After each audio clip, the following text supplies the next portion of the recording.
चातुर्मास महात्म्य 9वां अध्याय। पार्वती जी बोली, देवेश्वर, आप ऐसा उपाय कीजिए जिससे मैं ध्यान योग को पाकर ज्ञान योग की प्राप्ति कर सकूं। महादेव जी ने कहा, प्रिय, पहले जिस द्वादश अक्षर नामक मंत्र राज का वर्णन किया गया है उसी का तुम्हें जप करना चाहिए। वह वेद का सनातन सार तत्व है। प्रणव ओंकार सब वेदों का आदि है। वह समस्त ब्रह्मांडों का याजक है और समस्त कार्यों में प्रथम उच्चारण करने योग्य है और सब सिद्धियों का दाता है। उसका शुक्ल वर्ण है। मधुचंदा ब्रह्मा ऋषि है। परमात्मा देवता है। गायत्री छंद है तथा समस्त कर्मों में उसका विनियोग किया जाता है।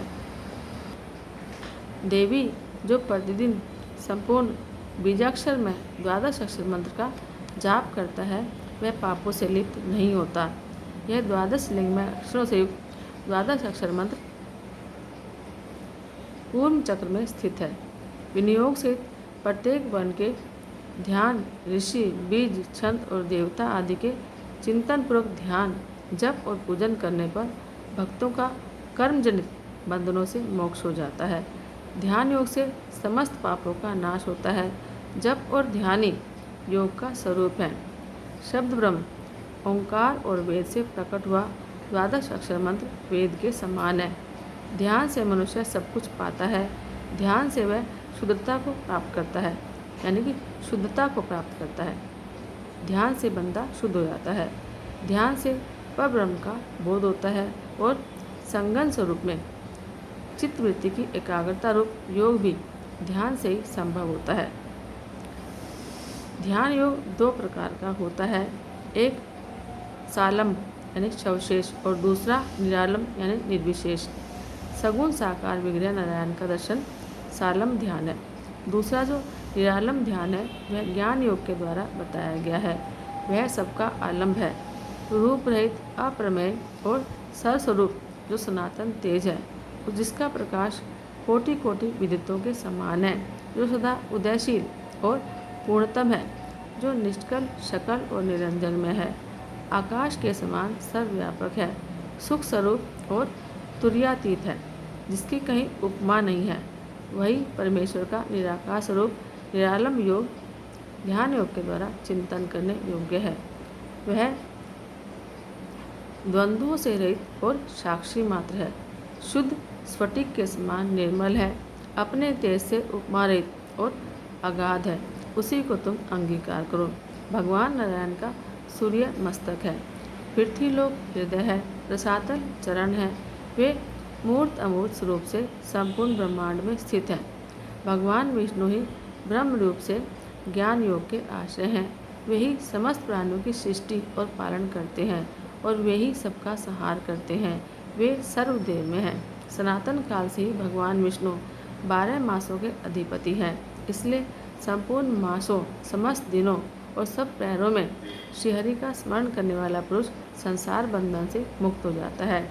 यह कथा जिस किसी यानी जो अधिकारी नहीं है उसके सामने नहीं कहनी चाहिए। जो नित्य भक्त, जितेंद्रिय और शम यानी कि मनो का निग्रह आदि गुणों से युक्त हैं, उनसे यह कथा कहनी चाहिए। भगवान विष्णु का भक्त शूद्र हो या ब्राह्मण, उसे भी यह कथा सुनने योग्य है, उसको भी यह कथा सुनानी चाहिए। पार्वती, मेरी भक्ति से तुम शीघ्र योग सिद्धि प्राप्त करो और ज्ञान से प्राप्त होने योग्य है सर्वोत्कृष्ट भगवान नारायण के स्वरूप को समझो। योग का अभ्यास सदा करना चाहिए। विशेषतः चतुर्मास्य में योग की साधना करने वाला पुरुष अपने सब पापों का नाश करता है। जो योगी 2 घड़ी भी अपने कानों को बंद करके अपने मन को ब्रह्मरंध्र में स्थापित करता है वह पापों से मुक्त हो जाता है। जिसके घर में एक भी योगी पुरुष 1 ग्रास अन्न भी भोजन कर लेता है वह अपने साथ अपनी 3 पीढ़ियों का अवश्य उद्धार कर लेता है। यदि ब्राह्मण योगी हो तो वह दर्शन से भी अवश्य सब प्राणियों की पाप राशि का संहार कर देता है। यदि ब्रह्मप्रायण उत्तम करने वाला शेष शुद्ध योग का अभ्यास करता है, सद्गुरु में भक्ति रखता है और नियमित आहार करते हुए जो योगी परब्रह्म की समाधि में स्थिर होता है वह भगवान विष्णु का सायुज्य प्राप्त करता है। भगवान श्रीहरि की प्रीति से मनुष्य उनके स्वरूप में लीन हो जाता है। पार्वती, यह योग ज्ञान की सिद्धि प्रदान करने वाला है।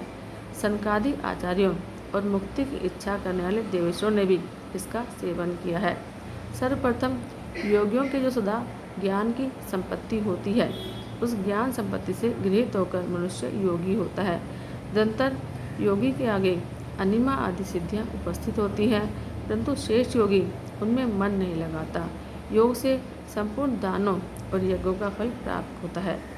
योग से संपूर्ण कामनाओं की प्राप्ति होती है। कोई ऐसी वस्तु नहीं जो योग से प्राप्त ना होती हो।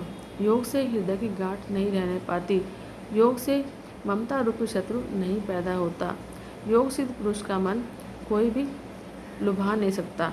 भगवान विष्णु स्वयं ही इस चराचर जगत में व्याप्त हैं।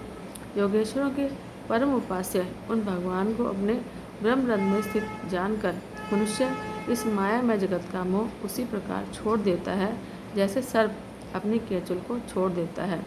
इति श्री चतुर्मास महात्म्य 9वां अध्याय। जय जय श्री हरि।